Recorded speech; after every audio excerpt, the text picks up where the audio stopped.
It is my pleasure to start this webinar about the National Hirsch Index ranking, especially for Macedonia as a country and the institutions and researchers. We planned the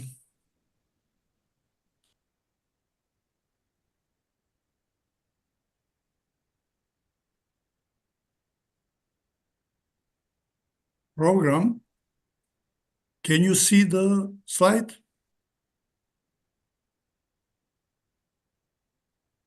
Not yet.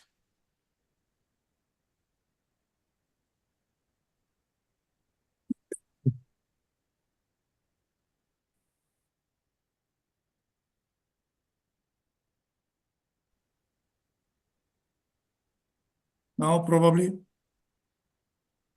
Yes. Okay. Are you able to put them in presentation mode? Yeah, perfect. Yes. Okay, we decided to speak about the National Hirsch Index ranking, especially in Macedonia. And we planned our program, which will be given in Macedonian. And the slides should be combined. Some of the slides should be in English, some bilingual, but generally we will talk on Macedonian language. И сега ќе почнам на македонски јазик.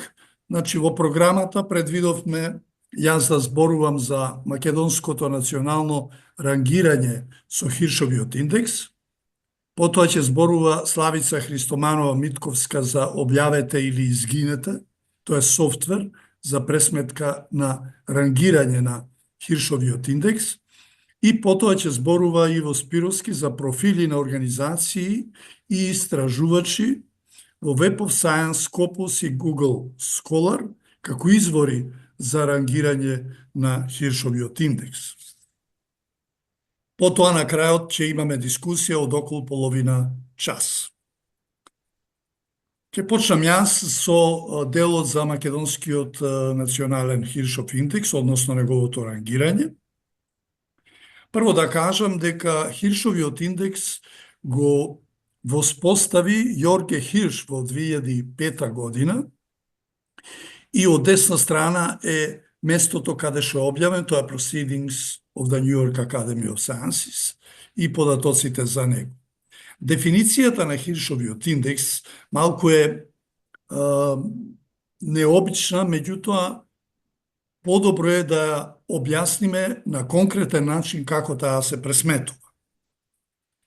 Имено, пресметувањето на Хиршовиот индекс на авторот заправо се поставува како една дводимензионален графикон во кој што се прикажуваат бројот на цитирањата на соодветниот труд и публикации за кои што се однесува ова цитирање. На примерот, кој што овде го имате десно, еден од тие трудови е цитиран 9 пати, еден е цитиран 7 пати, 3 труда се цитирани 6 пати, еден труд е цитиран 5 пати и така натаму. Начинот на пресметување се прави така што се прави линија под аголот 40 степени меѓу овие две оски и точката каде што се сече заправо представува Хиршовиот индекс. Во овој случај Хиршовиот индекс изнесува 5. Зошто го мериме Хиршовиот индекс? Хиршовиот индекс е заправо продуктивност на научникот, односно колку тој создава научна вредност или научен продукт. И затоа тој како показател, колку е поголем, зборува за поголема продуктивност на авторот. Не постојат меѓународно дефинирани вредности кои што би дефинирале колку треба да биде продуктивноста на Хиршовиот индекс, меѓутоа овде е дадена една од тие предложени скали, во која што за почетните научници се очекува тој индекс да изнесува помеѓу 0 и 2, За кандидатите на науки или докторантите, тој би требало да биде меѓу 3 и 6. Потребата да се вклучат во листата на рецензенти во академските списанија се очекува да имаат научниците со Хиршов индекс меѓу 3 и 8. Меѓу 7 и 10 треба да имаат завршените доктори на науки, значи веќе требало да имаат објавени трудови и цитираност меѓу 7 и 10. Меѓу 10 и 17 би требало да имаат членови на уредувачки одбори, на одбори за оценка и одбрана на дисертација и така натаму. 20 или повеќе Хиршов индекс заправо го класифицира научникот како светски познат научник, бидејќи 20 Хиршов индекс представува добра продуктивност за еден научник. Се разбира дека 30 и повеќе имаат големиот број на Нобеловци, но и многу други научници кои што немале добиено Нобелова награда.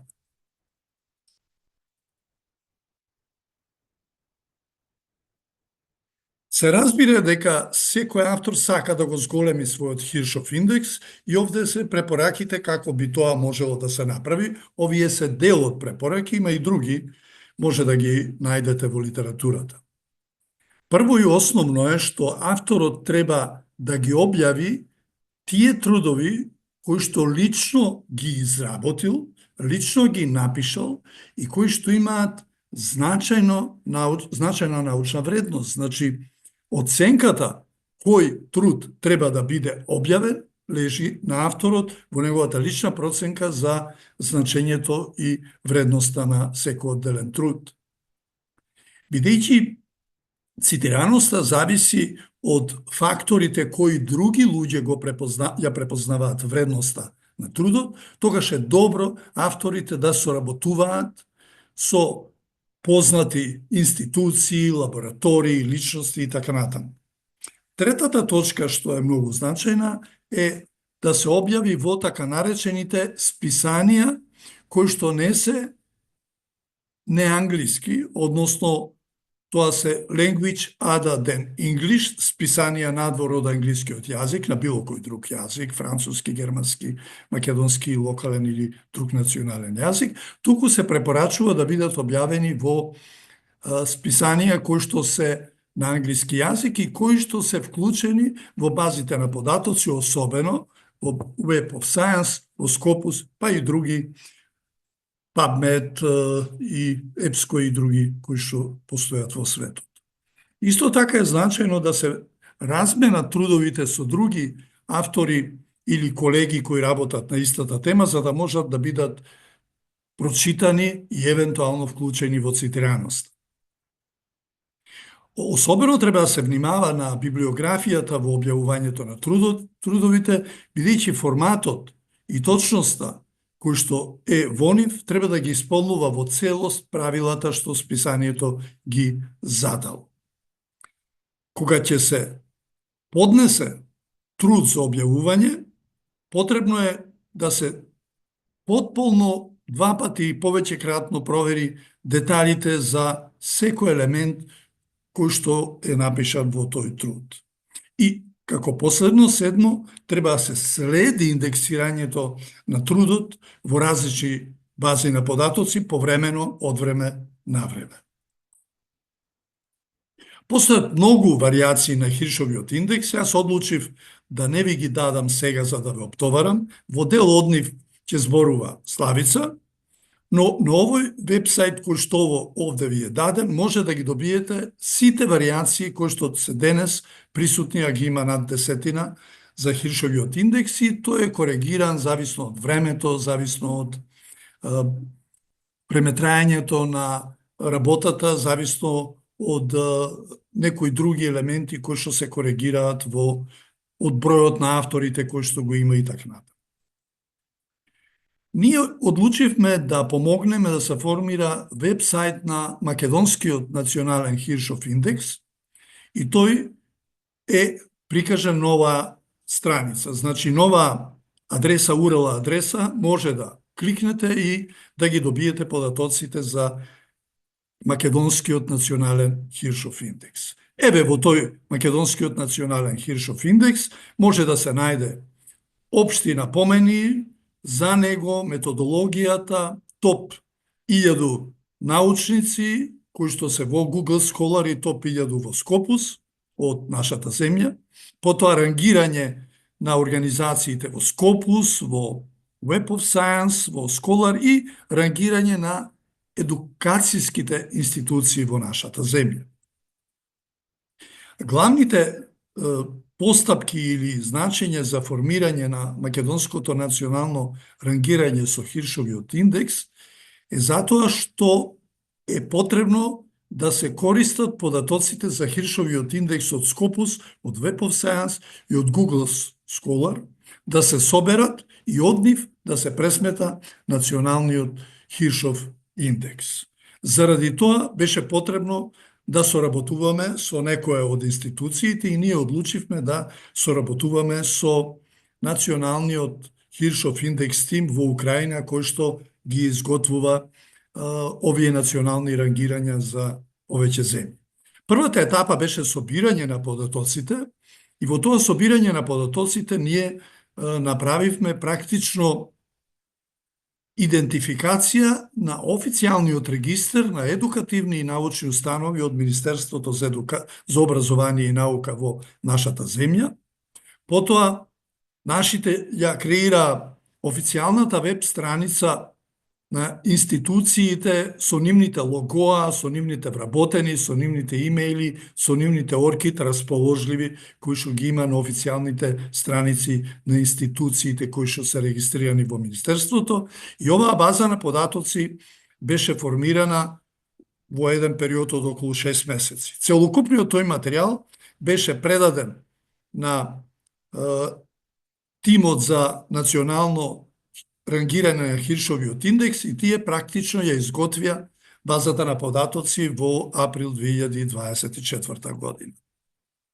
Се разбира дека после ова собирање на материјалите беше потребно да се направи евалуација на рангирањето, која што ја дефинира продуктивноста на научниците, на групите, на организациите со така наречената метрика на Хиршовиот индекс. И тоа беше направено за сите институции и поединци кои што ние ги доставивме, а се на располагање во овие 3 бази на податоци. Во следната фаза беше направено рангирање на научниците и групите, односно институциите, и тоа групирање е внесено во веб-сајтот кој што е постојано достапен онлайн. И секако дека резултатите постојано стануваат видливи и може да ги анализираме. Оно што јас сега ќе го изнесам во наредниот дел е практично за прв пат прикажување на податоците добиени од националното рангирање во Македонија со Хиршовиот индекс. Пред тоа да кажам дека Хиршовиот индекс се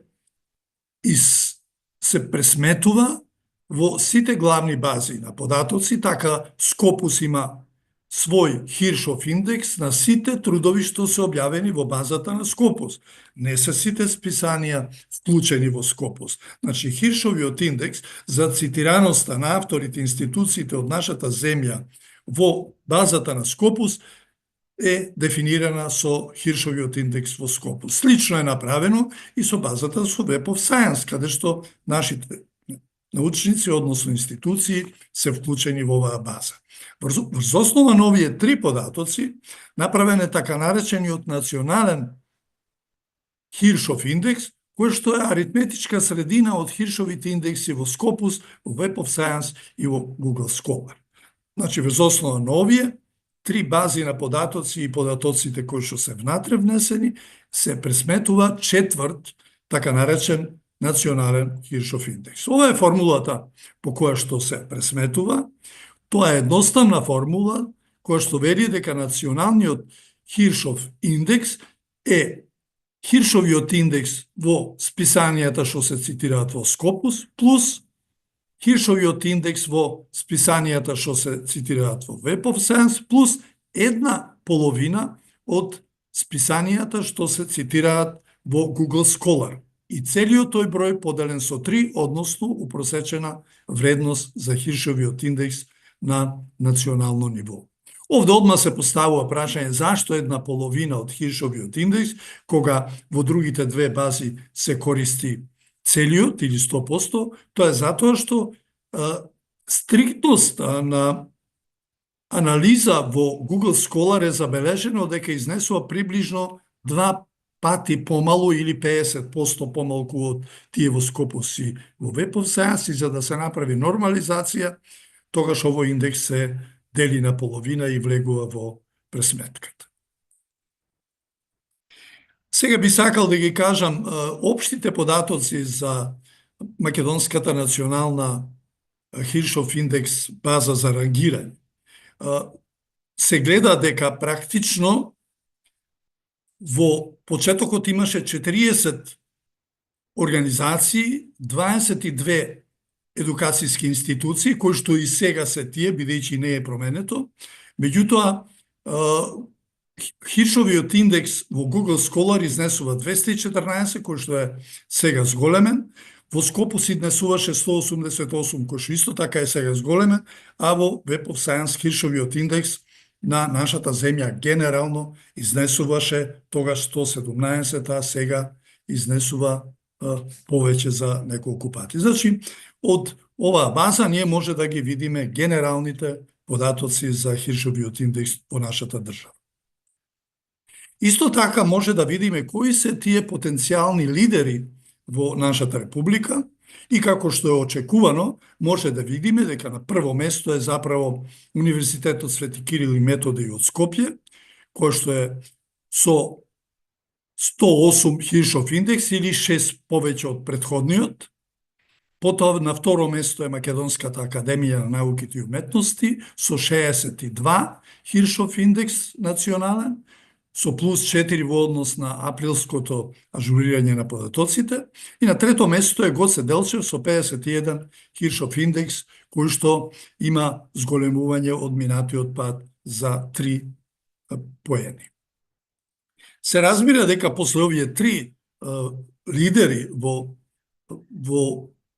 продуктивноста или создавањето на науката во нашата држава, 5 други кои што велим имаат висок потенцијал се Институтот за хемија, потоа Југоистичниот Европски универзитет, потоа Универзитетот во Тетово, потоа Универзитетот Свети Климент Охридски од Битола и на 8 место Универзитетот за информатички науки и технологија Свети Апостол Павле од Охрид. Како што гледаме, нивните индекси се движат од 39 надолу до 18. Во оваа база на податоци се внесени топ 1000 научници кои што се во Scopus, но јас ги издвоив првите 10 за да може да сватиме кои практично се тие, и овде се организациите на тие 10 и тоа се луѓето, и од најдесна страна се нивните Хиршови индекси. Како што гледаме, на прво место е Свети Кирил и Методи, на второ место е Македонска академија на науки и уметности, на трето Универзитетот во Тетово, на четврто Југоисточниот Европски универзитет и така натаму. Овде се дадени имињата, тоа е Стафилов Трајче на прво место во Свети Кирил и Методи, Јанев Ратко и така натаму. Значи можеме во секој момент да видиме која институција е рангирана, односно кои научници се рангирани на кое место, од која институција потекнуваат. Во овој случај тоа станува збор за присуството во Scopus, базата на податоци. Ова е истото тоа направено за базата во Google Scholar и гледаме дека е видоизменето, бидејќи некои научници немаат профили во едната и во другата база идентични или соодветни или усогласени, и затоа овде гледаме дека на прво место е Љупчо Коцарев, на второ е Рубин Голабовски, на трето е Трајче Стафилов и на четврто е Трајче Стафилов. Гледаме дека овде на 2 места од Институтот за хемија научникот Трајче Стафилов го има. Зошто тоа го има? Ние проанализиравме и најдовме дека колегата Трајче Стафилов, заправо во Google Scholar има два профили, во едниот и другиот, и затоа анализата на профилите, бидејќи не е точна, односно е погрешна два пати за колегата Трајче Стафилов и е пренесена во анализата на националното рангирање во Хиршовиот индекс и за поединци и за институции, тоа би требало колегата да го коригира и другите во иднина. Се разбира дека имаме и топ 10 организации на Македонија кои што ги има во Скопус, се разбира во веб страницата се сите до една од почеток до крај, но еве да споменеме дека на прво место се наоѓа Универзитетот Свети Кирил и Методи како институција со Хиршов индекс кој што беше 128, а сега е 137 и ќе расте веројатно понатаму. Втора е Македонска академија на науки и уметности, трети Институтот за хемија, четврти Гоце Делчев универзитет и така натаму. Она што сакам да го кажам тука е дека структурата на едукацијските установи и научни установи од нашата република во Скопус и во оваа база на податоци, и во Web of Science, и во Google не е соодветна на реалноста. Имено, Институтот за хемија е дел од Свети Кирил и Методи во Скопје и би требало тој да биде прикажан во склоп на Универзитетот Свети Кирил и Методи од Скопје. Вакви одстапувања има и други, кои што овде би сакал да ги кажам, еве, например, Универзитетската клиника за педиатрија, за детски болести, која што е издвоена иако е дел од медицински, односно со тоа и дел од Универзитетот Свети Кирил и Методи. Ваквото одстапување или несоодветност прави голем бијас, односно прави неточност во податоците кои што се анализираат за Хиршовиот индекс.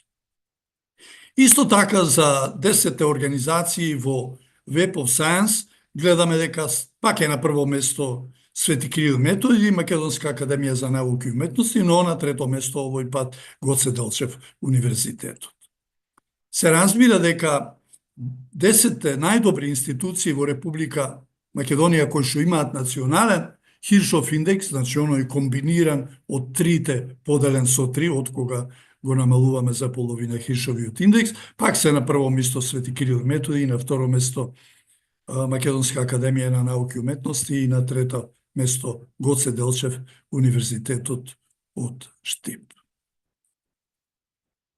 За да биде поедноставно и за да биде точно, ние на ова веб адреса, која што ја гледате овде, направивме упростување, односно поврзување на Македонската национална база за рангирање со Хиршовиот индекс и тука се дадени сите елементи на овој дел што може да бидат направени, исто така и пријавување на неточности, отсуство или потреба од корекција, било да е тоа на научниците, било да е на институциите на која што ако кликнете може да ги добиете информациите и ние да учествуваме во подобрување на состојбата. Сакам да кажам дека постојат лимитирачки фактори за објективност, односно е внесена една голема доза на субјективност во Хиршовиот индекс и на поединците и на установите во сите овие три бази, па и во националниот како четврта база на податоци искалкулирана, затоа што нема комплетен број на профили на социјалните медиуми. Не постои комплетно профил на ниедна институција од нашата држава. Нема прецизна структура на образовните и научните институции. Ви покажав пример за Институтот за хемија, за клиниката за детски болести, а има уште многу такви, и кои што во најголема мерка влијаат најмногу на Универзитетот Свети Кирил и Методи, но и на едно-две други места. Понатаму, нема други видови на институции, например, нема болници, нема научни институции, нема фирми, еве Алкалоид го нема, Жан Митрев клиниката Систина и така натаму, значи никој тоа не го направил и веројатно тоа ќе треба да го направиме. Ние, ако се поврземе повторно ефикасно со авторите, тимот за Хиршов индекс во Киев во Украина, ќе се обидеме тоа да го регулираме. И друго, не постои легална институција во Македонија одговорна за следење на Хиршовиот индекс.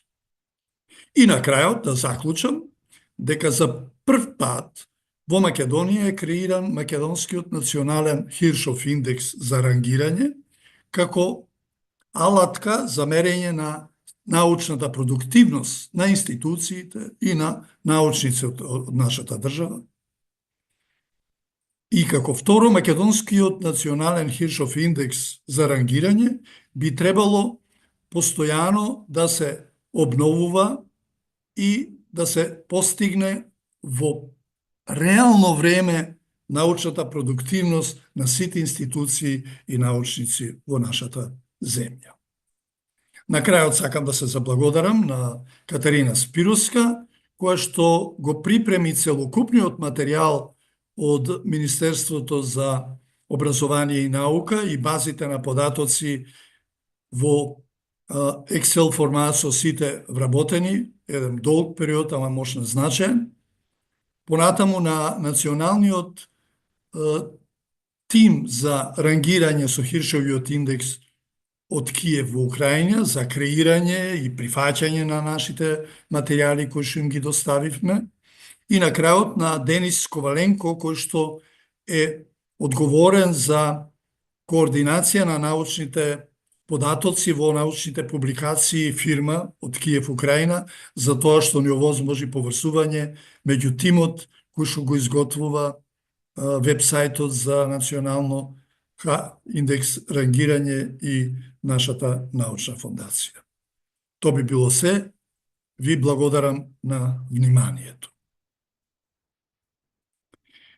Сега би требало колешката Славица Христоманова Митковска да настапи со трудот објавете или изгинете софтвер за пресметка на рангирање на Хиршовиот индекс во нашата држава. Повели Славица. Добар ден, само момент да видам дали ќе можам да споделам.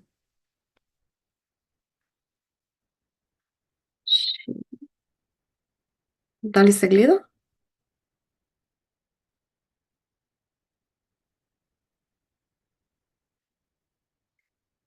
Добар ден, почитувани колеги и колешки. Значи, најпрвин да ви се представам. Јас сум доктор Славица Христоманова Митковска и имам долгогодишно искуство како лекар во областа на имунологијата, клиничката пракса и истражувањето.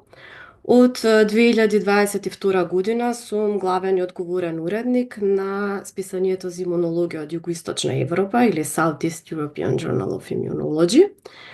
Скоро една година сме членови од Европската асоциација на уредници и од неодамна сум и генерален секретар на македонското поглавје во Европската асоциација на научни уредници.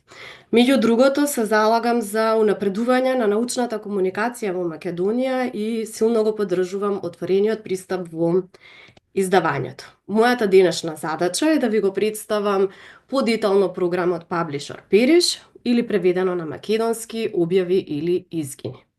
Тоа е еден софтвер. Гледате, јас направив и QR код за да можете побрзо да го симнете.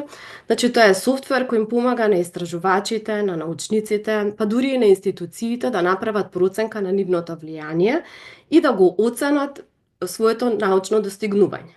Оваа алатка е развиена од страна на Ана Вилхарзинг и обезбедува една напредна анализа на цитираноста со користење на податоци извлечени од повеќе извори, односно од веќе постоечките бази кои што ги спомена професорот Спировски. Но пред да започнеме со објаснување на програмата, да видиме кои се предизвиците во проценката на академското влијание. Денеска имаме, како предизвик, дисперзирани податоци за цитираност, потоа потешкоти во споредба на списанијата и потребата од јасни метрики, ќе се задржиме накусо на секој од овие три. Значи, следењето на цитираноста е од суштинско значење за оценување на влијанието на едно истражување. Значи, цитираноста ни кажува колку често и во кој контекст се користат научните трудови од истражувачите.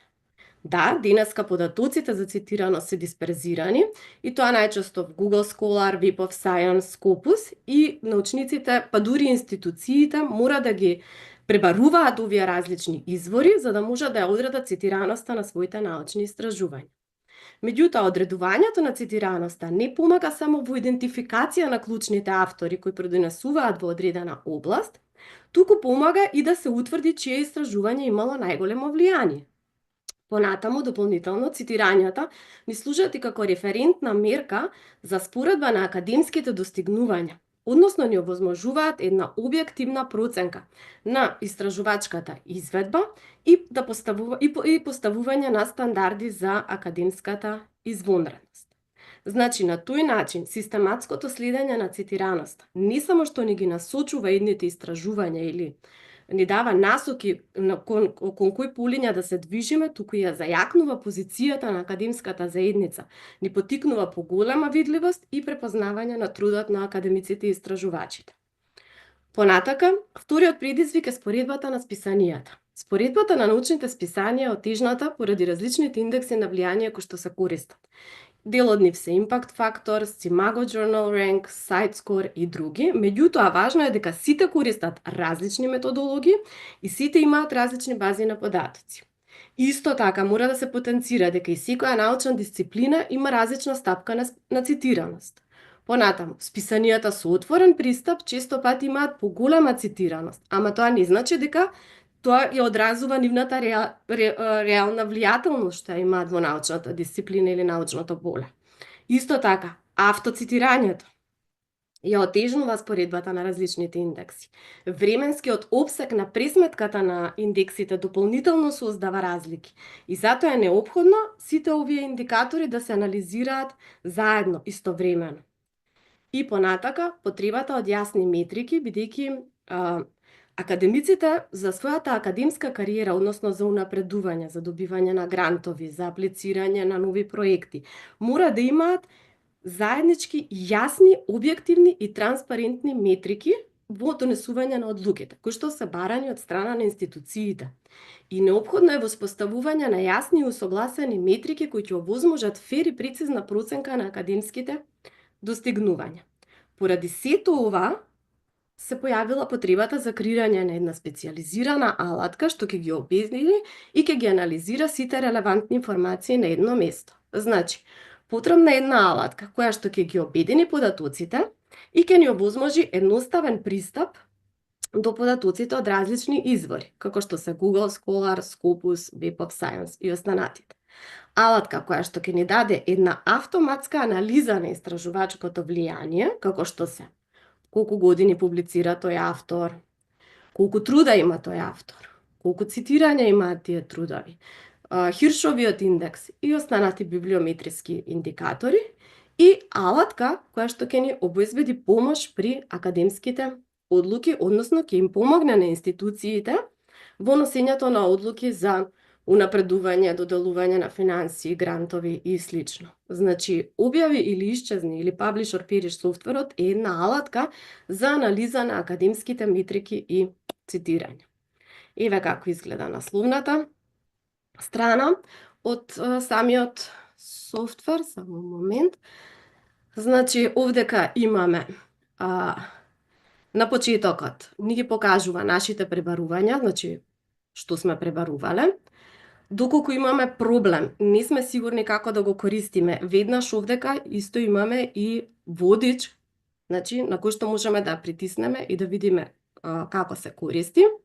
Имаме табела во која што ќе ни ги покаже резултатите од анализите, базата на податоци, односно базите од кои што тој ги влече податоците, и тоа се, например, Google Scholar, PubMed за медицинарите, Scopus, Web of Science и слично, и овдека е многу важно да се каже дека со звездички, со една звездичка се означени оние кои што се слободни, со две звездички, како што е Scopus, дека е потребна претходна регистрација, и со 3 звездички за Web of Science потребна е претплата.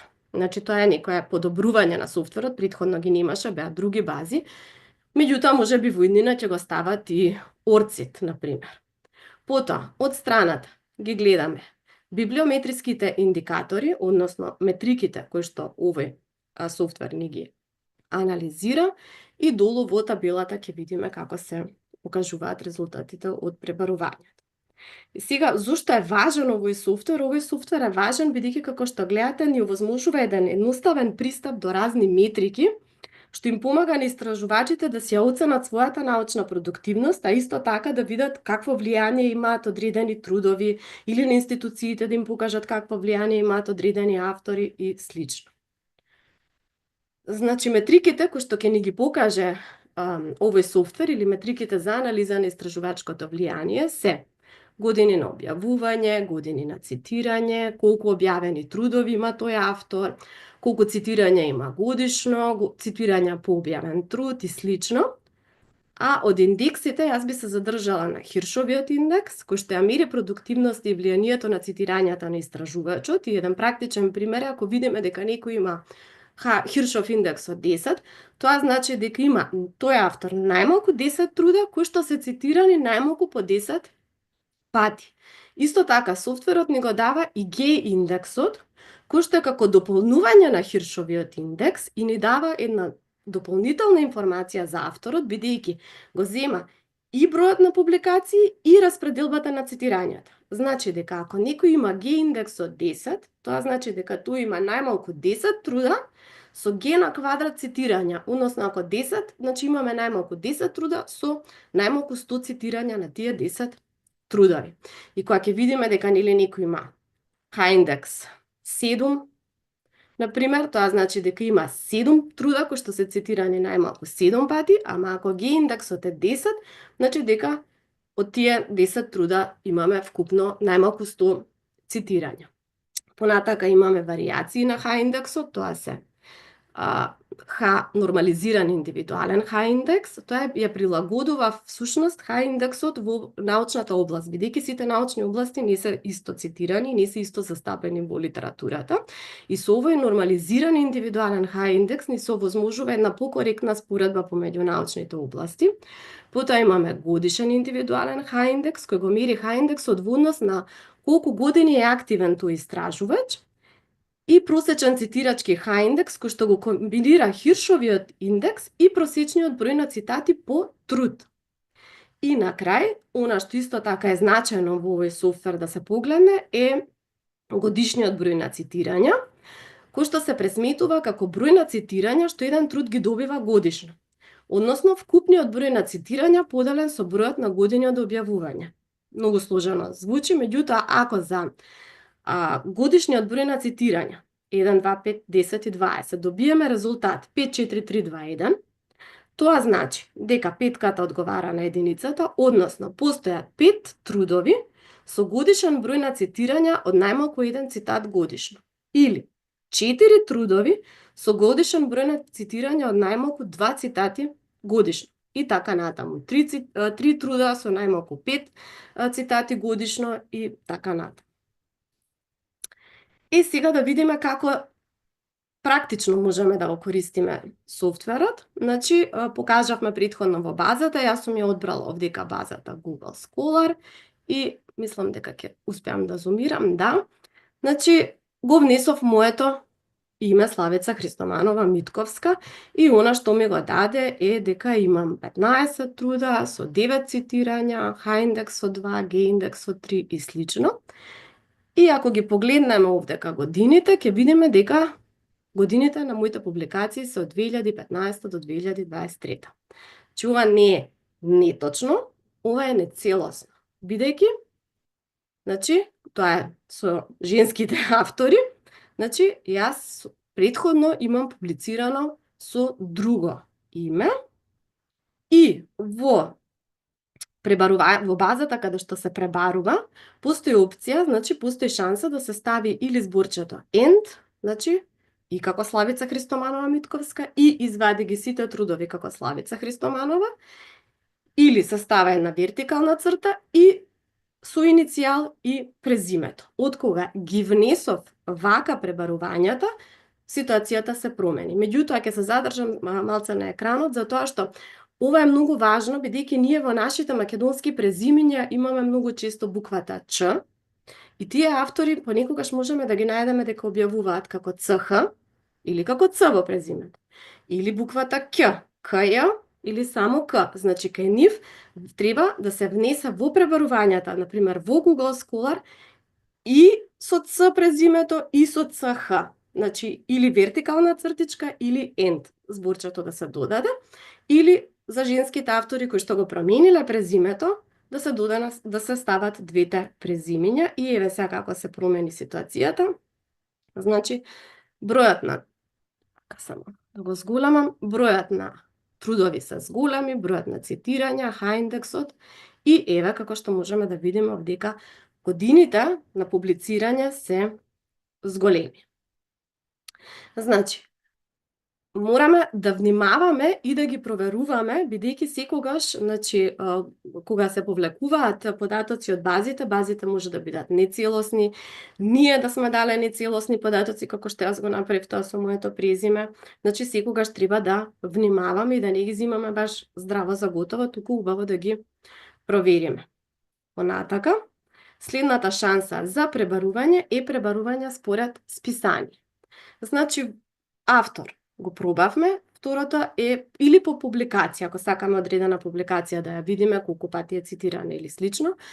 Меѓутоа, ако сакам да видам во некое списание, да објавам како се трудовите, каква е Х-индексот на тоа списание и слично, во Publication Name може да се внесе името на списанието. Јас сум го ставила Southeast European Journal of Immunology и ми излегло дека има 47 труда, бидејќи е релативно младо списание, со 52 цитираност и еве Х-индексот изнесува 4, значи имаме најмалку 4 труда кои што се цитирани по најмалку 4 пати и всушност тука можеме да ги видиме. Меѓутоа, исто така што е доста важно да се напомене е дека постојат списанија со слично име. И мора да избегнеме амбигвитети. Значи, ова списание се вика Southeast European Journal of Immunology, меѓутоа постои списание кое што се вика European Journal of Immunology, кое постои веќе 50 на години, можеби и повеќе, и со кое што може да добиеме поради сличности во името и погрешни резултати, и поради тоа можеме да го користиме во пребарувањето и да го искористиме ISSN бројот, односно тоа е број кој што е уникатен за секое списание. Само момент. Еве, јас сум го внесла овдека ISSN бројот на списанието, кое што еве излегува од 1971 година, односно 54 години е активно и има 1000 труда. Ова не е вистина дека они имаат 1000 труда, значи имаат многу повеќе трудови, меѓутоа, овој софтвер максимум што може да пребара трудови во друга база сум барала, во Crossref сум барала, значи е бројката 1000. Значи, и ако го ставиме ние Nature, кој што секако има повеќе од 1000, максималната бројка на трудови која што тоа ќе ни ја покаже ќе биде 1000 и сите над 1000 нема да ги анализира, така да исто така треба да се внимава и во какви списанија пребаруваме. Значи, и истото списание сум го пребарувала и во Google Scholar, меѓутоа максималната бројка на трудови, односно на анализа која што ќе ни ја даде во Google Scholar, излегува дека е 100. И над 100 не може да ги анализира. Момент. Понатака можеме да пребаруваме според наслов,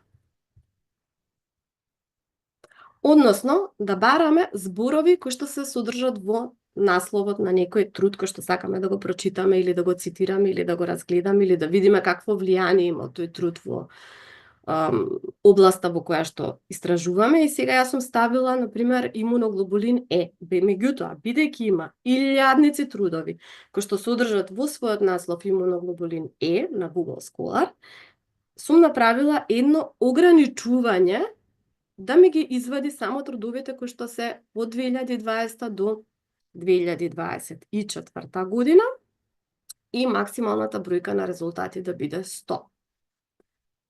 И еве го резултатот, значи за 5 години, еве го првиот имуноглобулин Е посредувана алергија на храна, која што има 139 пати е цитиран и да кажеме, ако за моето истражување е поврзано со алергија на храна, би го земала овој труд да го прочитам или би го цитирала или би ги анализирала трудовите, например, да кажеме, со најголемата цитираност. Или истото, наместо во насловот можам да пребарувам трудови кои што ги содржат одредените клучни зборови кои што, например, мене ми се важни. Понатака, со пребарувањето може и да се претера. Значи, ова се две пораки кои што јас ги добив неколку пати, кога сакав да различни автори и да ги видам H-индексите на различни научници, меѓу кои некои има и повеќе од 100 публикации, кои што не можеше да ги анализира, меѓутоа, ако пребарувате еден автор со 50 публикации, висок H-индекс, да кажеме, втор автор, трет автор, тогаш страните, односно базите, без разлика дали се работи за Crossref или за Google Scholar, го блокираат целиот процес, меѓутоа без паника, значи блокадата трае само неколку минути, после тоа можете да продолжите со пребарувањето. Исто така, постои можност за зачувување на податоците. Значи, покрај табелата, каде што ни ги дава резултатите, покрај полињата според кои што ние можеме да ги правиме нашите пребарувања и ограничувањата, значи година или максималниот број на резултати или што да е вклучено и метриките, од страната може да се експортираат, односно да се зачуват добените резултати во различни формати. И, например, може да се направи EndNote библиотека или да се изнесат трудовите како референца, која што понатака би можеле да си ја зачуваме и да аплицираме и да ја искористиме за апликација во различни институции. Исто така, податоците може да се организираат и да се пристапи на различен начин до самите податоци. Односно, кога имаме вака подредување на некој автор, на неговите трудови, ако притиснеме овдека на цитирањата, може да ги подреди трудовите од најголемата цитираност кон најниската цитираност, може да ги подели трудовите според година, значи колку цитирање има годишно, значи, и исто така, ако кликнеме на самиот труд, ако притиснеме два пати, можеме, со десен клик, може да видиме да ни го отвори тој труд, доколку имаме пристап, да ни отвори слични или да ни ги отвори цитираните. Значи, јас еве сум пробала на овој труд, значи, овој труд, да кажеме, е цитиран во овој труд. Како пример, може да се копираат резултатите, може да се зачуваат резултатите, може да се видат детали за резултатите, значи, еве, каде што може на кратко и абстрактот, неколку реченици да се види, може да се подесат и по години на објавување, може да се види каде се објавени и слично.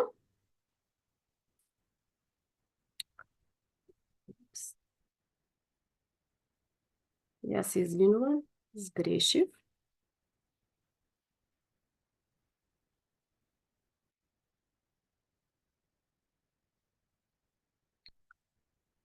Меѓутоа, иако велиме дека Publisher Perish или објави или исчезни е корисна алатка за анализирање на академското влијание, во исто време имаме и некоја лимитираност, а исто така и придонесува кон проблемите кои што се поврзани со академскиот притисок за објавување, со кој што ние сите се соочуваме денеска. Придонесува до зависноста од метрики, значи проверување на H-индексот да биде повисок и слично, и мора да се напомене дека Publisher Perish софтверот не ни дава никаква критичка евалуација на квалитетот на истражувањето.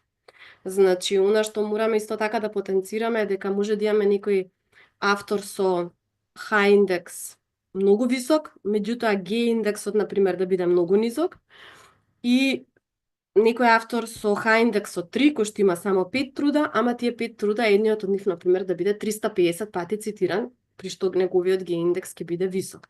Значи, сепак ни фали една евалуација на колку тоа истражување и колку тој автор публикува квалитетни трудови.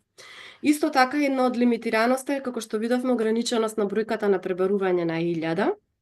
ако се работи за некое списание кое што има над 1000 труда или ако има некој автор над 100 труда.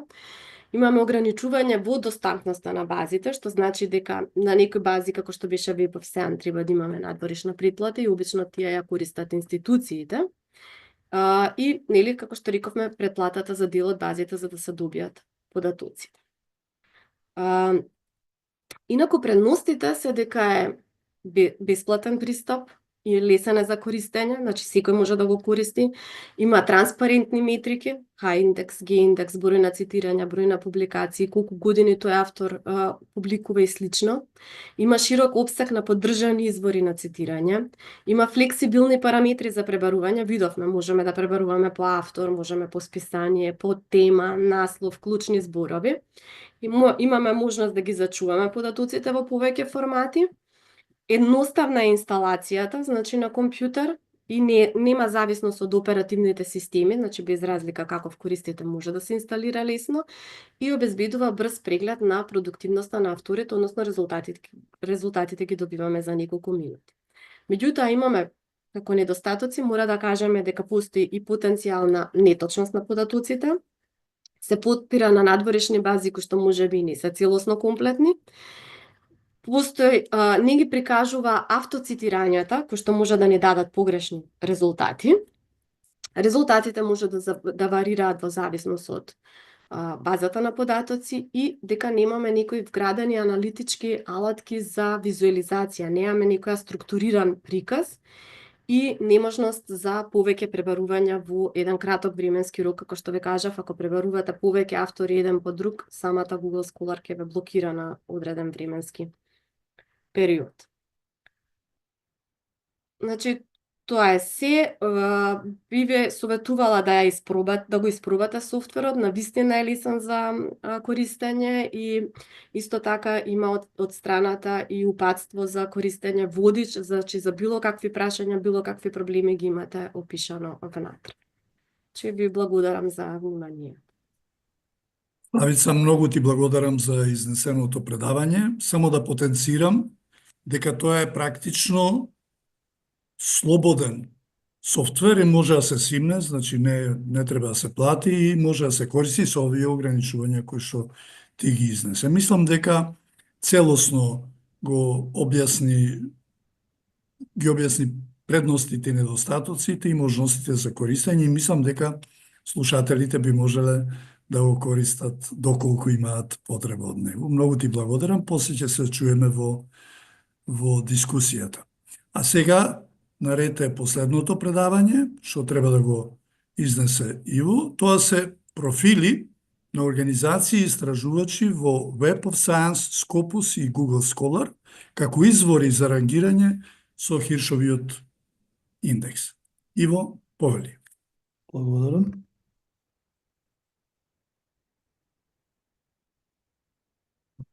Како што кажа професорот Спировски, ќе збориме за профилите на организациите и истражувачите во Web of Science, Scopus и Google Scholar и како извори за рангирање со Хиршов индекс. Ќе го видиме прво проблемот на афилиација кај организациите кои што се во Scopus и Web of Science. После тоа ќе видиме како може еден истражувач да отвори профил во Google Scholar и на крај ќе ги видиме честите грешки кои што се прават кога се отвара истражувачки профил во рангирањето на Македонскиот национален Хиршов индекс. Како што дознавме, перформансите на една организација или истражувач во Македонскиот национален Хиршов индекс и рангирањето највеќе зависат од коректноста и точноста на датата внесена за овие организации во Scopus и Web of Science.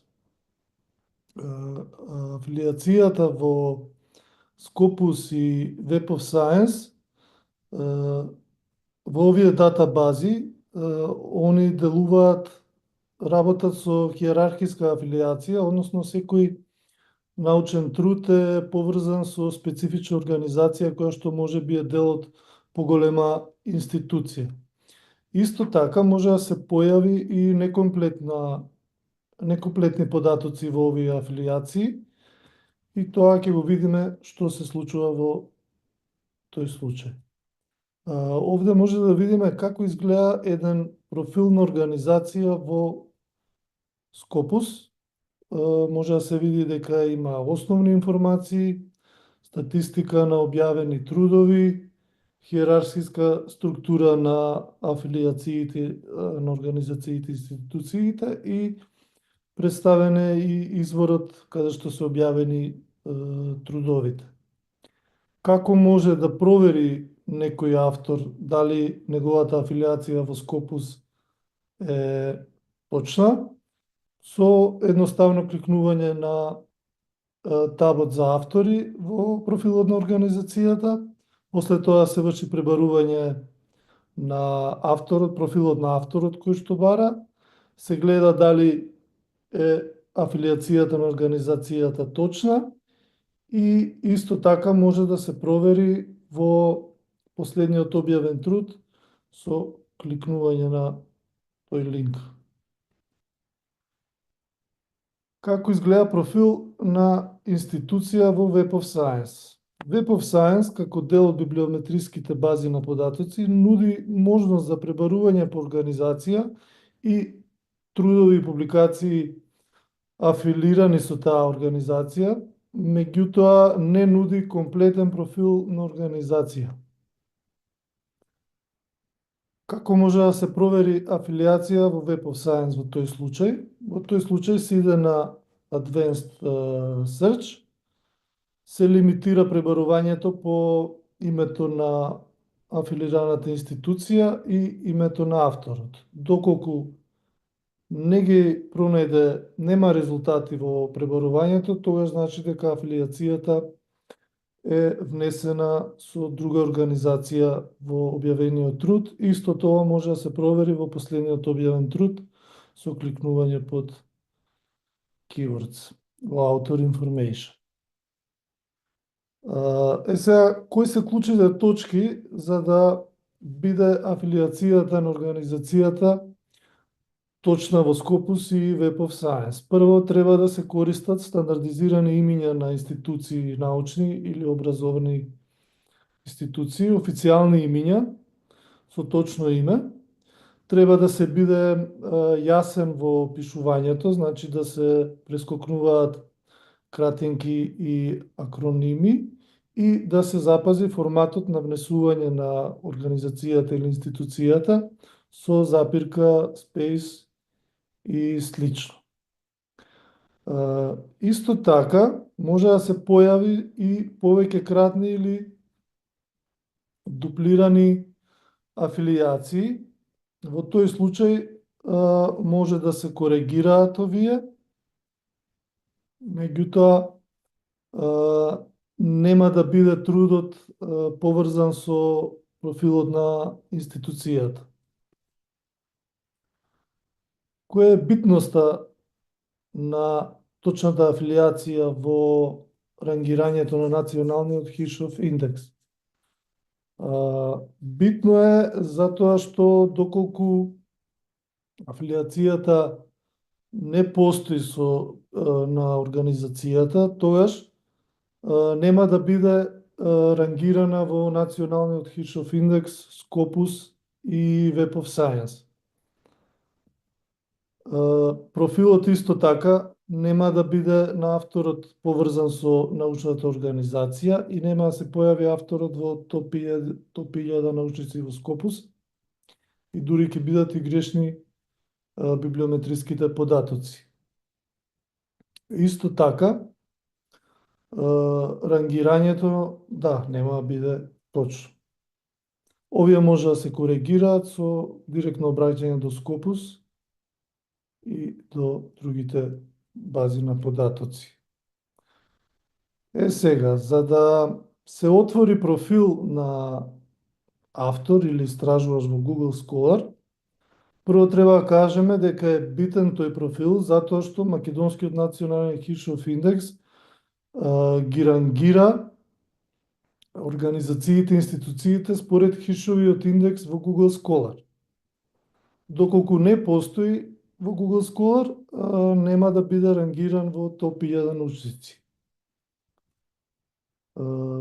Што ви возможува овој профил? Овој профил ви возможува да ги соберете и организирате сите ваши публикации, да ги пратите цитирањата на вашите публикации, да бидете повидливи до другите истражувачи и истовремено да комуницирате со нив. Генерално, профил на автор во Google Scholar представува лична страна на истражувачот во Google Академијата, каде што повеќе информации се јавно достапни, како информација за контакт, индекс на цитираност, хишов индекс и слично. Чекорите за отварање на Google Scholar акаунт на истражувач се со едноставно кликнување на URL-то што го гледате овде и кликнување на My Profile. Кога тоа ќе го направите, доколку немате акаунт, ви се појавува првиот чекор, каде што треба да внесете одредени податоци. Првиот податок е името на авторот. Тука е битно да се каже дека кога го внесувате името на авторот, не треба да ставате кратенки дополнителни букви. Постои можност да се додаде името и во мајчиниот јазик, меѓутоа многу е битно името на профилот што го отварате во Google Scholar да содействува со името на профилот што го имате веќе отворено во Scopus. На тој начин алгоритмот ќе може да ги спои двата профили и да даде порелевантен, пореален библиометриски податок. Потоа се оди на афилијација, пополнување.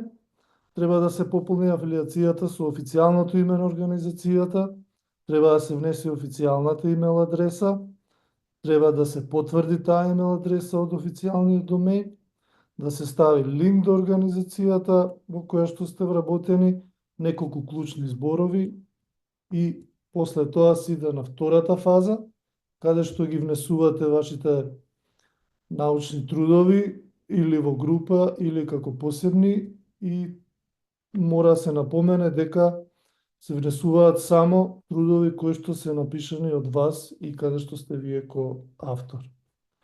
Третиот чекор, кој што е најбитен во отворање на профил во Google Scholar, е да се направи профилот public, да не остане private, односно приватен, да се сетираат нотификации доколку сакате да добивате, за да можете полесно да го пратите цитирањето и хишовиот индекс на вашите трудови. Што не треба да се направи е тоа што го споменав, да не се остави профилот приватен, затоа што Google Scholar нема воопшто да ве рангира и да ве стави во базата на Google Scholar и нема да имате хишов индекс. Да не се поставува автоматски апдейт на вашите податоци, затоа што може да влезе случајно некој труд каде што вие не сте автор. Што да се прави доколку погрешите во некои информации од отворање на ваков профил? Едноставно кликнувате на моливот горе до името и почнувате со коригирање на податоците. Истото можете да го направите и со научните трудови, можете да додадете научни трудови или да ги смените, дали да ги групирате или да ги ставите како индивидуално. Исто така можете и да бришете трудови и да спојувате. И тука е битно да се напомене дека доколку направите грешка, избришете некој труд што не требало да го избришете, во тој случај Google Scholar на вашиот профил ја држи историјата на бришање и можете трудот да го повратите или да го избришете целосно. Сега, кои се најчестите грешки кои што се прават кога се отвара истражувачки профил на автор во Македонскиот национален хишов индекс? Прво треба да се напомене дека рангирањето на Македонскиот национален хишов индекс содржи едни од највлијателните универзитети, истражувачки организации, образовни институции и истражувачи во Македонија, базирани на Хиршовиот индекс. Сега, како да се внесе профил во Македонскиот национален Хиршов индекс? Едноставно се иде на URL-то и се започнува со пополнување на информациите. Тука најчести грешки кои што се прават се во 7-та и 8-та постапка, односно кога се поставуваат линкови до профил на авторот во Scopus и линк до профил на авторот во Google Scholar. Најчести грешки кои што ги прават авторите да наместо линкот до профилот на авторот во Scopus го поставуваат линкот на страната на Scopus, или пак поставуваат линк наместо до профилот на авторот до пребарувачката страна на авторот. Исто така некои поставуваат линк до страната на Elsevier, бидејќи Elsevier е креатор на Scopus базата на податоци. Овдека треба да се внимава и на повеќе кратните профили во Scopus, доколку се појават луѓе автори со повеќе профили, треба еден профил да се отстрани затоа што ќе влијае врз рангирањето на Македонскиот национален Хиршов индекс и нема да биде објективен. Некои од грешките што се прават во информациите за линкот за Google Scholar профилот е што луѓето најчесто ги внесуваат личните акаунти, персоналните наместо да го внесат акаунтот од Google Scholar профилот, потоа не го активирале акаунтот на Google Scholar, односно им останал приватен, а не паблик, и во тој случај нема да постои тој акаунт, нема да го дава Google Scholar, а исто така и Македонскиот национален Хиршов индекс нема да го рангира тој профил, нема да го внесе во библиометриски податоци затоа што не постои. Што можеме да заклучиме од ова? Можеме да видиме дека квалитетот на рангирањето во Македонскиот национален Хиршов индекс зависи од прецизноста и коректноста на податоците внесени во профилите на организациите и истражувачите во Web of Science, Scopus и Google Scholar.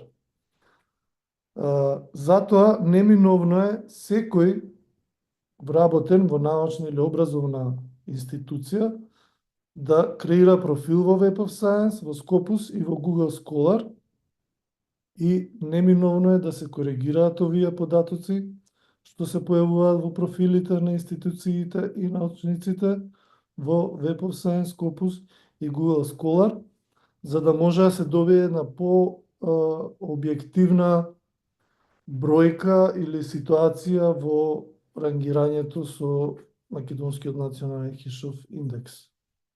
Тоа би било се. Ви благодарам за вниманието. Иво, ти благодарам за изнесеното предавање. Се надевам дека тие што ги следеа препораките ќе се пронајдат себе си и ќе најдат корист од ова што го кажа и ќе ги поправат евентуалните недостатоци ако ги има во нивните профили во било која од овие три фази, односно и во националниот Хиршов индекс.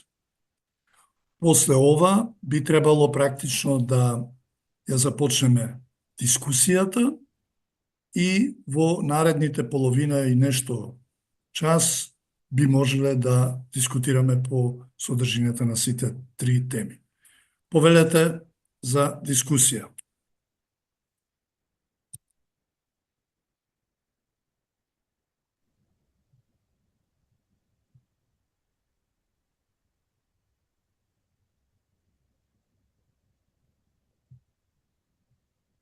Има Или некои прашања?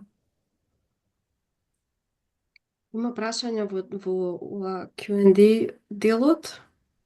Дали некој има забележано намалување во бројот на цитати во Google Scholar во изминативе 2 недели? Морам да кажам дека јас не сум забележал такво нешто, иако можно е доколку се менуваат елементите од профилите да дојде до ресетирање во друга институција. Например, ако бил профилот во една институција, а сега е дефиниран по друго време во друга институција, или имејлот за верификација бил во една институција, а сега е во друга, во тој случај може да настане привремено менување на податоците додека не се апдейтува во новиот. Меѓутоа, драстично намалување, барем јас не сум забележал, може би колешката или колегата кои што дискутираат би можеле да дадат пример конкретен за овој дел. Додека да видиме дали некој ќе се јави, јас би сакал нешто да воопштено кажам за националното рангирање за Хиршовиот индекс. Очигледно од сето она што го кажавме, и така е, дека индивидуалниот профил на научникот во овие три бази на податоци е основата за прецизно утврдување на Хиршовиот индекс, не само на авторот, туку и на институцијата на која што припаѓа, односно на универзитетот кон кој е оваа структурна единица вклучена. Например, ако некој нема свој профил во ниедно од овие бази, тој може да има Хиршов индекс многу висок, 20, 30, 40, меѓутоа, бидејќи нема свој профил во ниедно од овие бази, нити ќе придонесе со својата продуктивност кон институцијата, нити ќе биде идентифицирана неговата продуктивност кон него и практично ќе имаме она што сега го имаме, на некој начин бијас, односно непрецизност или неточност во Хиршовиот индекс. Проблемот е како тоа да се направи. Се разбира дека иако одговорноста за внесување на профилот е на научниците, комплетниот приказ на сите профили, на сите вработени во една установа е одговорност на установата. И сега, и тука имаме расчекор. Например, иако е Универзитетот Свети Кирил и Методи и на прво место по сите елементи кои што овде ги кажавме, недостатокот во структурирањето на Свети Кирил и Методи го прави на прво место во нашата земја, но во споредба со другите универзитети во светот, според Хиршовиот индекс, го става во многу полоша состојба. И тогаш ние се чудиме зашто нашиот универзитет, кој што е најстар и кој што е навистина лидер во овој дел, не напредува, односно не расте во меѓународните рангирања на универзитети. За овој дел има и други елементи кои што се. Затоа мислам дека институциите имаат исто толкава одговорност колку што имаат поединците на профилите кои што треба да ги внесат. Како тоа да се изведе е многу необично, но мислам дека има еден начин, а тоа е да во пријавите кога вработените во институциите треба да пријават избор, како што сега ги прават формуларите за пополнување на елементите за конкурирање и внесување на податоците во ризницата, односно во репозиториумот на соодветниот универзитет, треба да има поле во кое што ќе биде профилот на кандидатот во Google Scholar, профилот, значи URL до таму, до Scopus и профилот до Web of Science. На тој начин, установите на извесен начин, ајде да не речам да ги принудат, но да го регулираат објективното прикажување на профилите на своите вработени во установата во која што тие работат. Мислам дека на тој начин многу би се подобрил квалитетот и реалниот придонес кој што нашите научници го даваат. Моje мислење дека овој придонес што го прикажуваме сега за минатата година е далеку од тој кој што е реален. Моje мислење дека не е ни до половина, но тоа е субјективно мислење.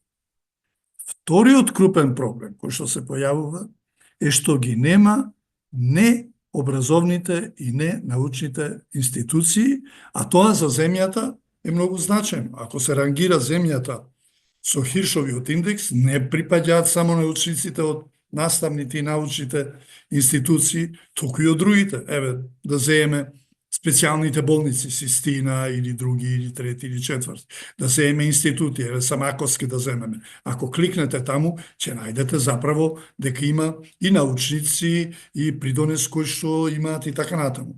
А проблемот е кој е надлежен да тоа го прави. Додека универзитетот и едукативните установи надлежно е Министерството за наука и образование, овие другиве се делумно или нецелосно регулирани. Например, сите установи се регистрирани во Централниот регистар на Македонија, но таму нема база на податоци за научници и за нивни профили. И не може да има, бидејќи таа има друг начин на функционирање, има правен, финансиски аспект. Меѓутоа, постои еден програм, односно една функционална веб страница на Народната и универзитетска библиотека во Скопје, во која што во делот ЕКРИС се заправо покрај другото и регистрирани и институциите кои што се бават со наука, а не мора да се дел од универзитетот, односно од образовните институции.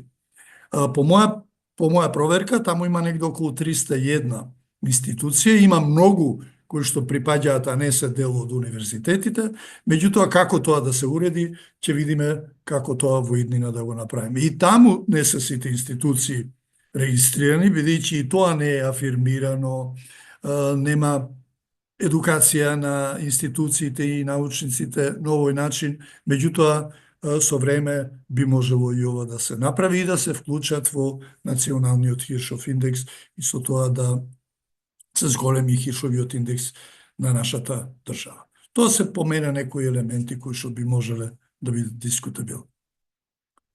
Дали има некои други прашања?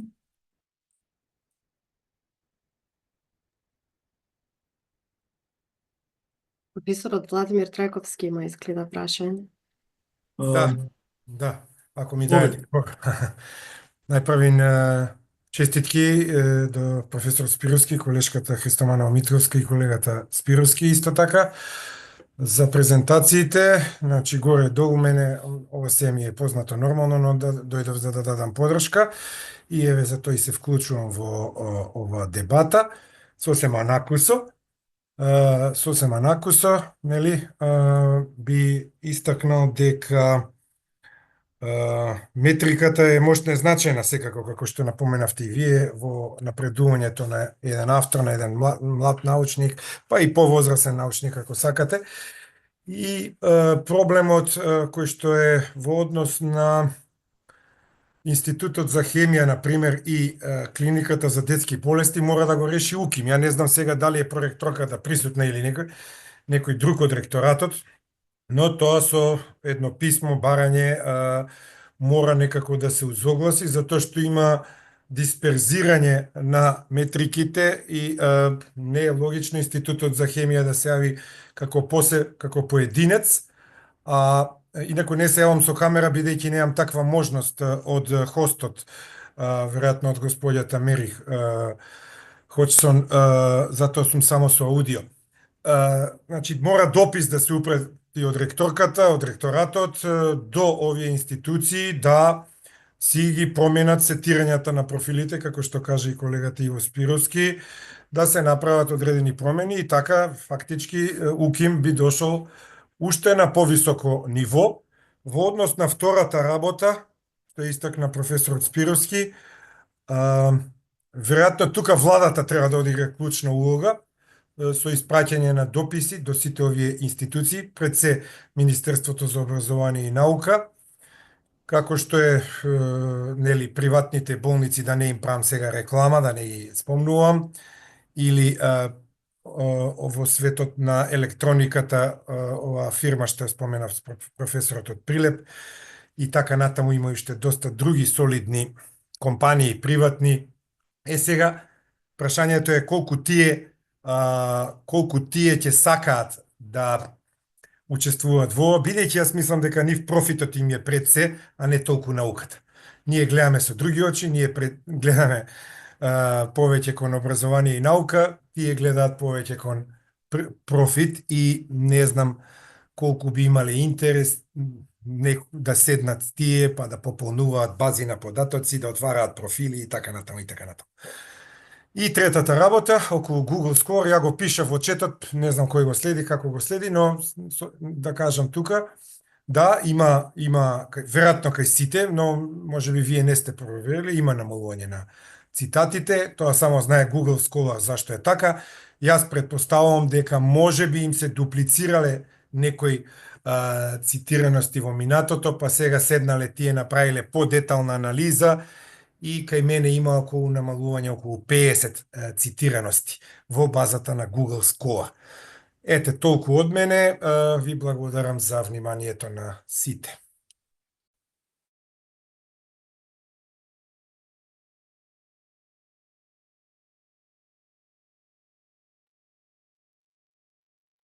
Владимир, ти благодарам за дискусијата. Значи, малку само накусо кон прашањата што ги постави.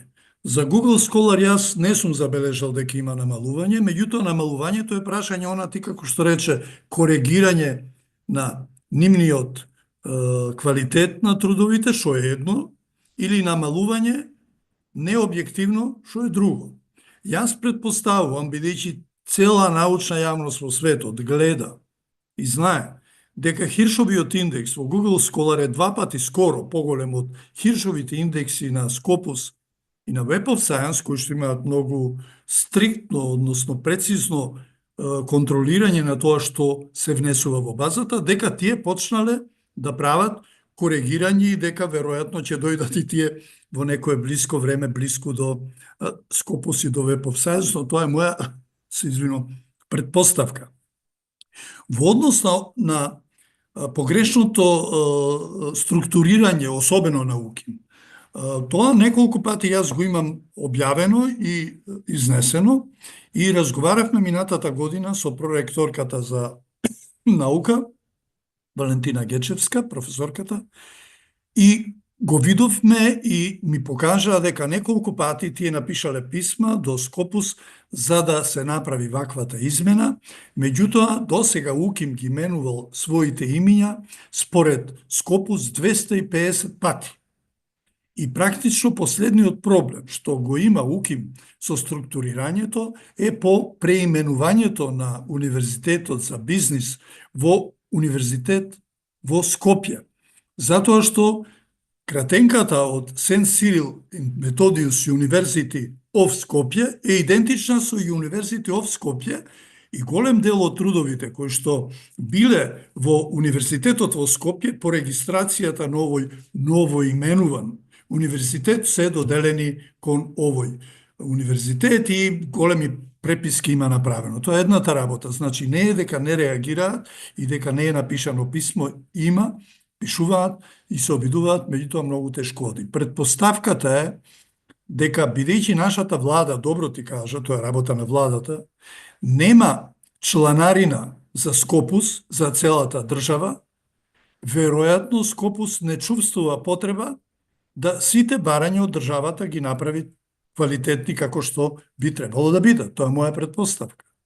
Минатата година Гоце Делчев од Штип направи за прв пат чланарина уплата во Scopus и колку што јас знам, во овој момент само тие имаат уплата. Од податоците кои што ги дознав и од УКИМ и од УГД, излегува дека еднократна уплата од УГД е приближно иста на уплата на државата за целата земја. Значи, имаме waste of money, waste of knowledge, waste of, како да речам, wish и желба целата таа работа да се уреди, така да мислам дека во право е колегата Трајковски и другите, но прашањето веројатно ќе треба да се адресира, што викаат политичариве, на повисоко ниво.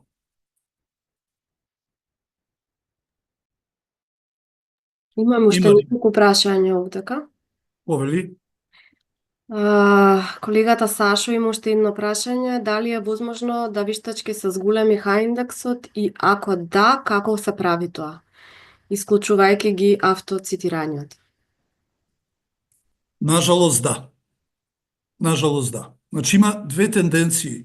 Едната тенденција, онаа што јас ја изнесов, каде што низ по зголемување на квалитетот на трудовите и на цитираноста на трудовите, без само цитираност, можно е да се постигне зголемување на Хиршовиот индекс. Другиот начин е практично неетичен и се создаваат кругови на цитирања од определени области и тие кругови на цитирања повремено и Scopus и Web of Science успеваат да ги пронајдат со посебни методи, а во последно време и со вештачка интелигенција, каде што тој круг се идентифицира.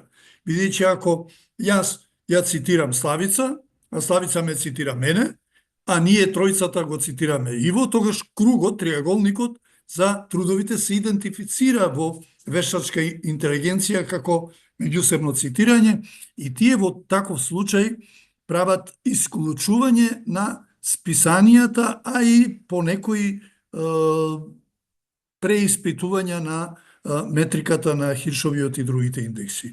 Но има и уште поголеми действија кои што практично едно од нив е така наречената мелница, а тоа е дека ако трудот е прифатен во некој од списанијата во Web of Science или во Scopus, тогаш дел од авторите преку приватни контакти нудат учество на автори во тој веќе прифатен труд и доколку редакцијата на списанието се согласи да додаде автори, тогаш тие автори практично добиваат вештачки повисок Хиршов индекс, бидејќи не учествувале во труд, но тоа не е етичко однесување.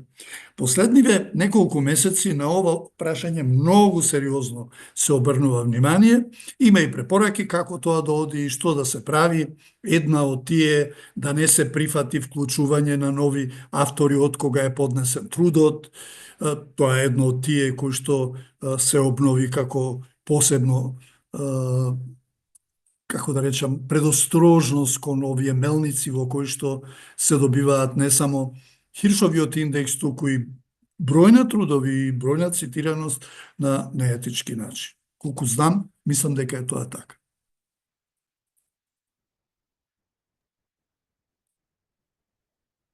Да, и тука може да се напомене и главните и одговорните уредници што ја злоупотребуваат својата позиција во списанијата, бараат да се цитираат нивните, за да може, нели, нивните трудови, за да може да биде објавен трудот. Имало и такви ситуации во минатото.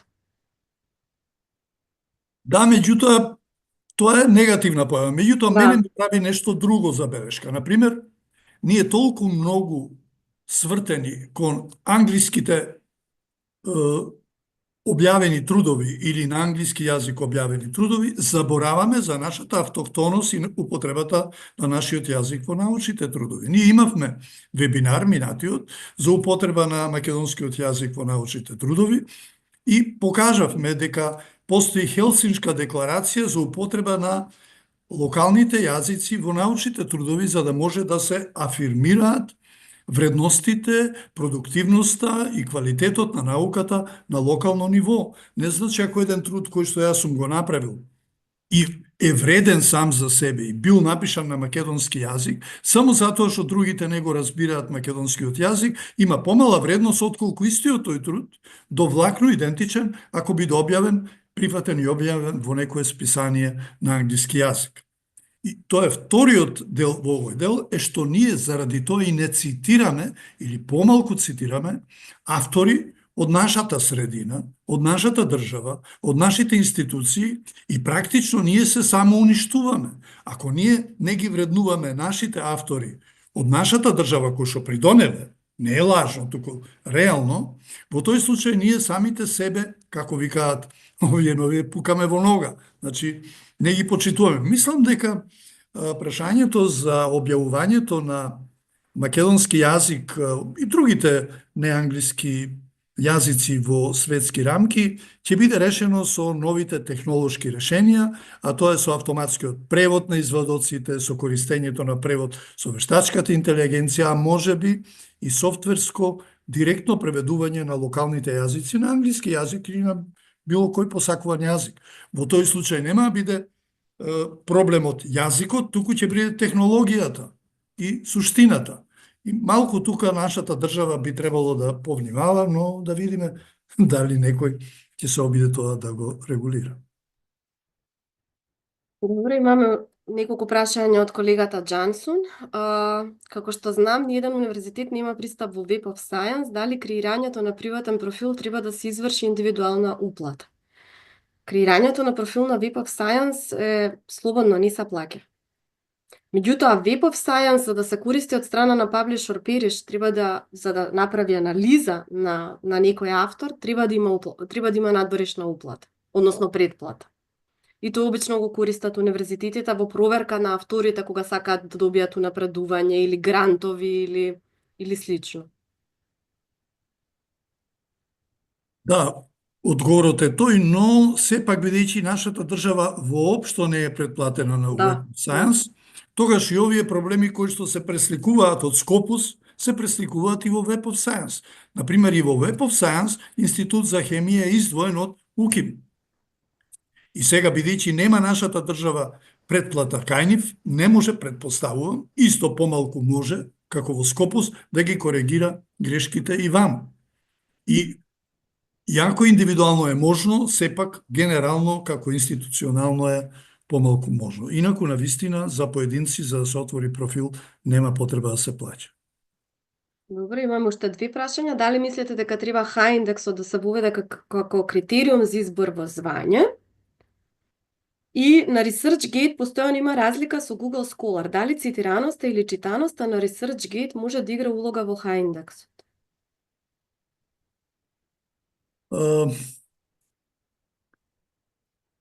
Прво, што беше првото прашање, извини? Дали треба да се воведе H-индексот како критериум за избор во звање? Јас веќе во почетокот кажам. Искрено, Хиршовиот индекс би требало да биде елемент, не единствен, туку елемент од сите проценки за напредување на едукативните и научните звања. И длабоко сум убеден во тоа. Меѓутоа, Арно Амашо би рекол Славко Јаневски, во вакви услови, кога не се сите профили присутни во базите на податоци, Scopus, Web of Science, Google, и од нив изведените национални индекси не ја покажуваат реалната состојба во овој момент, внесувањето на Хиршовиот индекс како главен критериум би бил навистина неправеден. Значи, некои луѓе би биле затоа што ги има во профилите унапредени, а други може имаат и повисок Хиршов индекс, а ги нема во профилите и во националниот индекс, па нема да бидат унапредени. Значи, мислам да, но како викаат со одложување. Прво да ги регулираме работите, но тоа треба биде брзо, тоа треба биде за 1 година, не треба биде за 10, за 100 години. Тоа се решава на релативно едноставен начин со активност на универзитетите. И второто прашање беше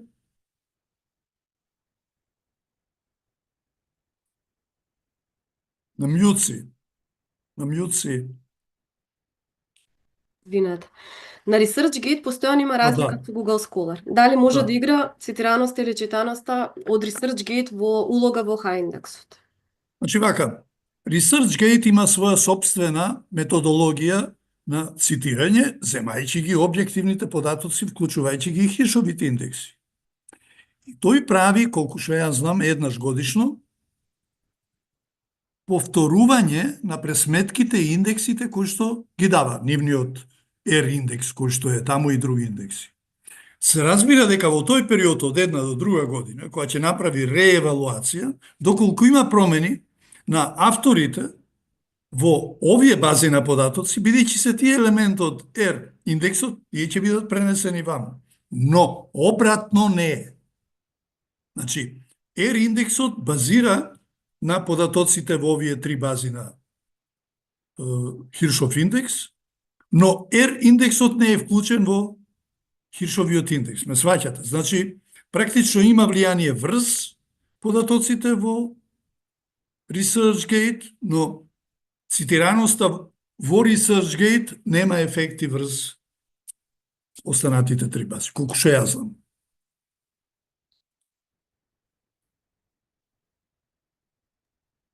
Добро, и уште едно прашање имаме.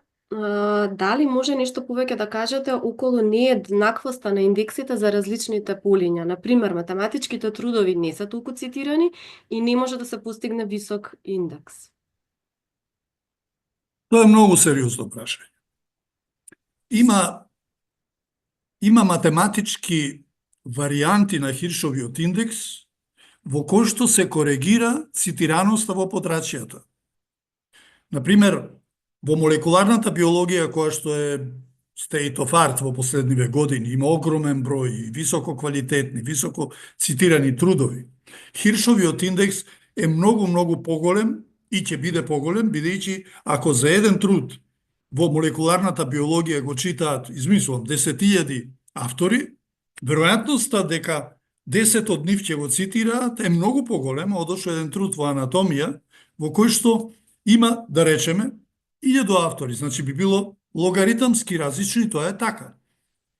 За да тоа се направи, потребно и го прават тоа нормализирање, но не вака генерално, туку за малку поспецифични научни истражување и споредување, се прави групирање на дисциплините, број на трудовите и објавени трудови во една година и број на цитираност и се врши корекција на нив. Наедноставно е дека цитираноста со Хиршовиот индекс се споредува со цитираноста во подрачјето во кое што тој е. Например, анатомија, ако е, се споредува со цитирањето во Хиршовиот индекс од трудовите од анатомија. Тоа уште повеќе е направено со другите цитацијски индекси, меѓутоа и овде тоа се прави и мислам дека е многу значајно да се свати дека не е тоа така едноставно. Има такви методи. И уште една има метода, еден сараевски научник има воведено така наречено Z индекс, кој што ако има еден автор Хиршов индекс од 36, да речеме, измислувам, сам ги објавил тие и сам бил цитиран, има поголемо значење отколку ако 10 автори има 36 и сега едноставно би било дека 36 би се делело на 10 автори, па тоа ќе биде 3,6, а нема биде 36. Меѓутоа, тоа има еден математички модел и го има објавено, тој се вика Z индекс, значи едно од варијациите на Хиршовиот индекс за нормализација на бројот на автори, но нема некоја голема, како да речам, прифатеност во метричкиот систем во светски рамки.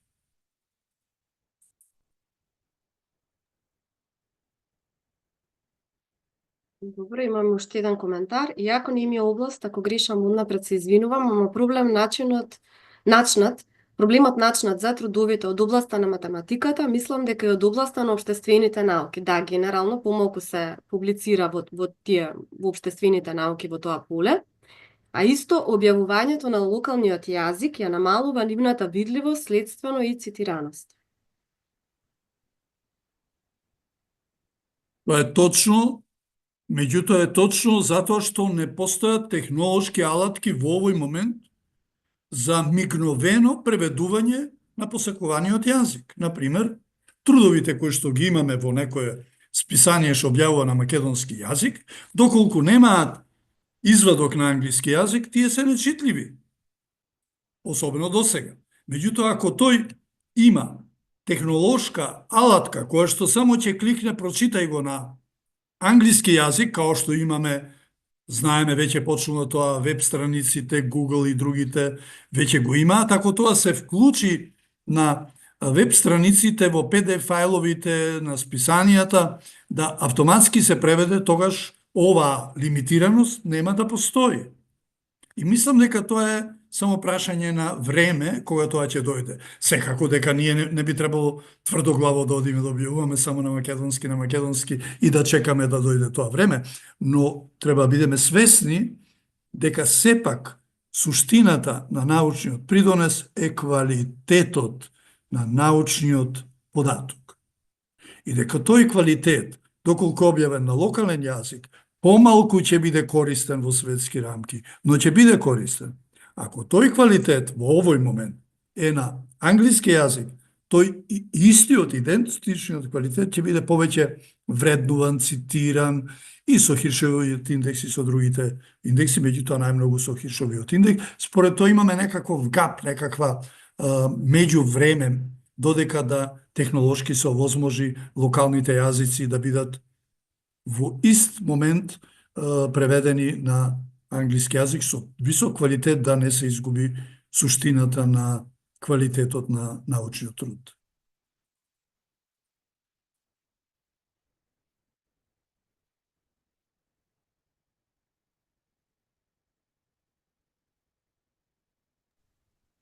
Мислам дека немаме други прашања од она што можам да видам. Добро. Ако нема прашања, јас ви благодарам на вас, на Славица, на Иво, на Луси од Европската асоциација за научни уредници за овозможувањето на одржување на овој вебинар, како и на учесниците кои што го следеа и кои што во следната недела ќе го добијат овој материјал во видео облик кој што може да го следат. Многу ви благодарам. Dear Lucy, I would like to thank you for the support for this webinar, and I would like to conclude and to finish this webinar for today. Thank you very much. Bye-bye.